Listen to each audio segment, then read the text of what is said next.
Notre troisième session, notre dernière session, nous avons vu que Pierre marchait sur l'eau. Amen. Il a marché sur l'eau. Écoutez bien, il est important de sortir de notre zone de confort si nous voulons voir les miracles s'accomplir dans nos vies. Il est important de ne pas toujours rester dans le bateau, mais de sortir comme Pierre l'a fait. Beaucoup de gens critiquent Pierre, ça moque de Pierre, mais c'était le seul qui agissait. Êtes-vous le seul qui va agir dans ces derniers jours pour accomplir les miracles, les guérisons que Dieu nous a données? Amen, amen, amen. Fait que c'est important. Pierre marchait sur l'eau. Et ici, je veux qu'on regarde ensemble, amen, au verset 30, qui est très, très important si on veut voir la gloire de Dieu. Voyant que le vent était contraire, il commença à s'enfoncer. Amen. Il est important de jamais regarder aux tempêtes, de jamais regarder aux circonstances. Souvent, si les circonstances peuvent être contraires à ce que nous voulons accomplir, il est important ici, on voit Pierre qui sort de la barque, qui regarde vers Jésus, mais soudainement, amen, il regarde au vent, il regarde à la tempête qui était là. Écoutez bien, vous ne pouvez pas marcher dans le surnaturel si vous regardez à toutes les circonstances, si vous regardez aux gens qui vous critiquent. Moi, je me souviens, lorsque j'ai commencé à prêcher, les gens me critiquaient, l'église grandissait le dimanche, il y en a qui écoutaient d'autres prédicateurs, puis ils voulaient m'amener une vidéo ou une cassette pour qu'on passe le dimanche matin. Mais Dieu, amen, au début de ma conversion, m'avait dit que j'irais et j'enseignerais le peuple de Dieu. Je les exhorterais, mais de laisser personne me mépriser. Et il est important de ne pas regarder. Je me souviens, j'étais préparé un dimanche matin, et il y a des gens qui viennent me voir. « Oh, pasteur, on devrait écouter ce vidéo-là, c'est tellement bon. » Et moi, j'avais préparé le repas, c'est un peu insultant, pour donner au peuple de Dieu. Mais je n'ai pas écouté ces commentaires-là. J'ai prêché, j'ai fait ce que Dieu m'a demandé. Ici, Pierre a demandé à Jésus, Pierre marche sur les eaux, il regarde vers Jésus, mais soudainement, il regarde vers la tempête, les vents qui sont contraires, et chaque fois que vous allez faire ça, vous allez couler. Il est important de comprendre cela. Dieu veut qu'on marche sur les eaux. Dieu veut qu'on accomplisse des miracles, mais on ne peut pas écouter les gens ou la foule qui est autour de nous. Souvent, les gens ont juste la foi de vous regarder faire. Moi, je félicite Pierre et tous les Pierres qui ont se lever du confort, de leur zone de confort, du bateau dans lequel ils sont, et de sortir du bateau et d'expérimenter le surnaturel, comme Pierre l'a fait. Moi, je veux vous encourager, amen, sortons de notre zone de confort pour expérimenter le surnaturel. Parce qu'il n'y a rien de plus merveilleux. Mais il ne faut pas oublier, amen, le jour où vous allez décider de marcher dans le surnaturel, il va y avoir des vents contraires. Moi, le jour où j'ai décidé de prier sur les malades, de croire pour les miracles, on m'a critiqué. Même un homme est venu me voir et m'a dit, mais c'est pas le temps de parler des guérisons quand ma femme est malade. Non, c'est le contraire. Il faut bâtir la foi des gens. Amen, amen. Beaucoup de gens parlent de leur maladie. Mais il ne faut pas apprendre à parler de nos maladies. Il faut apprendre à parler de celui qui nous a guéris. Très important si on veut voir la gloire de Dieu. Et je me souviens, il y avait des vents contraires comme ça, et les gens me critiquaient. « Ouais, mais c'est juste la guérison. » Remarquez le ministère de Jésus. Le ministère de Jésus sur la terre, il guérissait les malades, il chassait les démons. Fait que nous aussi, on doit avoir cette même intention dans nos cœurs. Fait un des plus grands secrets, écoutez pas la foule. N'écoutez pas les vents contraires. Regardez même pas. Amen. Regardez vers Jésus et je vous dis, vous allez accomplir de grandes choses. Amen, amen, amen. Fait que, ici, on va au verset 30, après que Pierre a commencé à couler, il a crié vers Jésus. Jésus, sauve-moi! En plus, écoutez bien, il faut comprendre, il y avait la tempête, les vagues, il y avait des grosses vagues. Et là, Pierre avait tellement peur qu'il a commencé à couler. Mais Jésus est toujours là. Peu importe votre situation, lorsqu'on crie vers Jésus, lorsqu'on vient vers Jésus, le Seigneur nous exauce toujours. C'est pour ça que j'aime bien le psaume 46 au verset 1 qu'on a vu un peu plus tôt.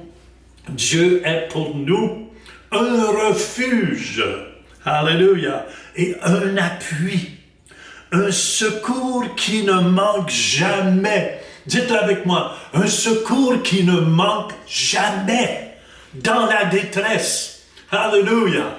Dieu est toujours là. Peu importe la tempête que vous passez à travers, amen, amen. Vous pouvez dire, Seigneur, viens à mon secours. Et Dieu va toujours vous secourir lorsque vous vous tournez vers lui. Pourquoi?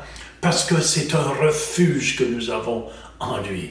C'est un refuge à travers les tempêtes de ce monde, spécialement dans les temps que nous vivons. C'est comme un endroit où les bombes ne peuvent pas nous attaquer, où les malheurs ne peuvent pas nous toucher. Amen. Quand on place notre refuge en lui, amen, c'est une protection céleste que nous avons sur nos vies.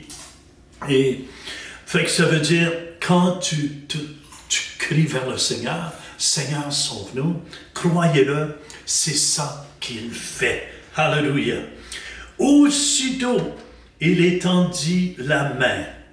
Dieu n'a pas tardé. Dieu ne tarde pas. Des fois, c'est le Dieu de dernière minute, mais il tarde jamais à venir aider son peuple.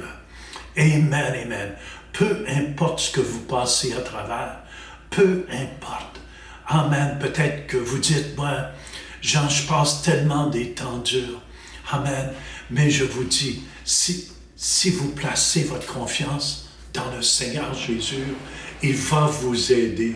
Il va vous aider. Amen. C'est un appui. C'est un refuge. On peut placer toute notre foi en lui.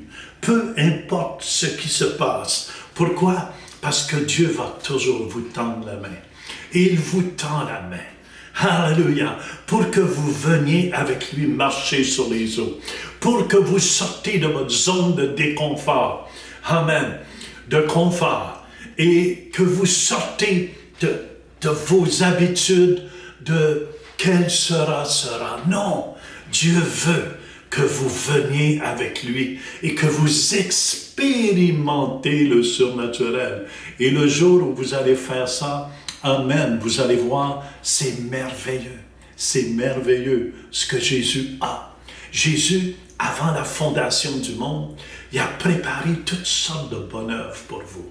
Il a préparé toutes sortes de bonnes choses que l'œil n'a point vu, l'oreille n'a point entendu. Amen. Puis qui ne sont même pas montées dans votre cœur. Vous allez les expérimenter, ces choses. Dieu va vous les révéler au fur et à mesure que vous en avez besoin. C'est pour ça que je vous dis, écoutez-moi, placez toute votre confiance dans le Seigneur.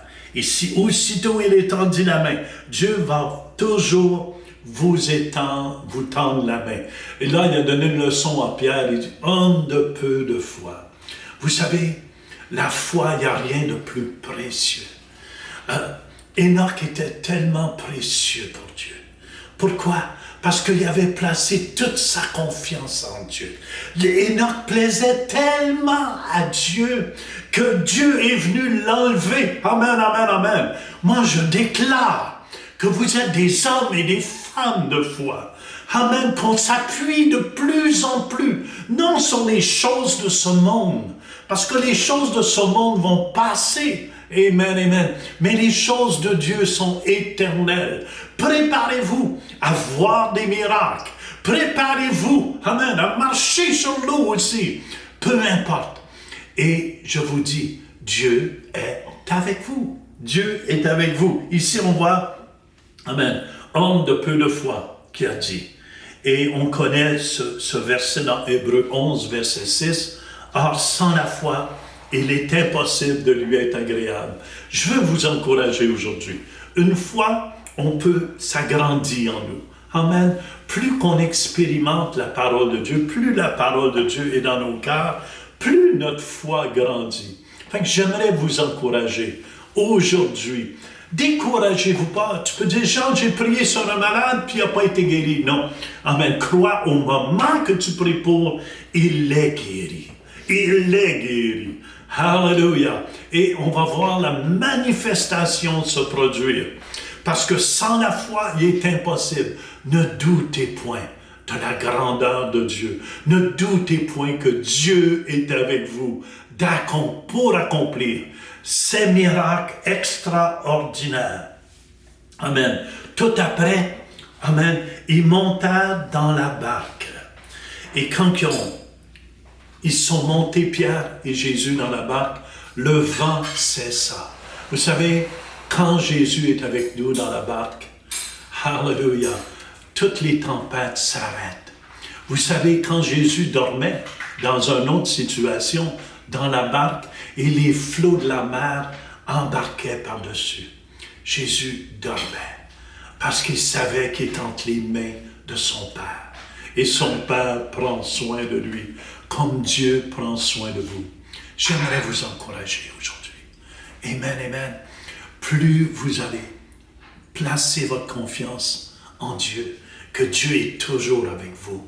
Alléluia. Peu importe les tempêtes. Amen. Au moment où Jésus était dans la barque, qui ont réalisé qu'il était là, le vent cessa.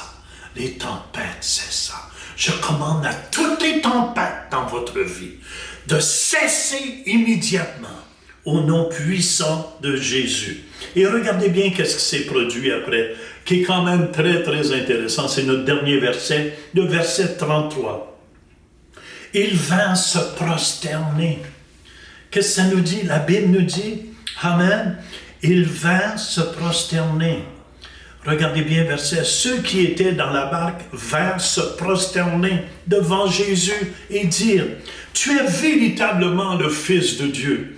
Vous savez, quand les gens voient les miracles, voient la puissance de Dieu agir, leur foi augmente. Leur foi augmente dans leur Seigneur. C'est pour ça qu'il est important. Amen. Voici les signes qui accompagnent ceux qui auront cru.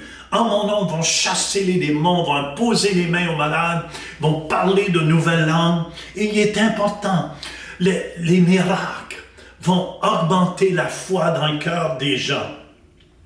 Alléluia. Et ça démontre l'autorité qui est sur la personne, qui exerce la puissance de Dieu. C'est pour ça que Paul se fiait pas tout sur ses grands titres.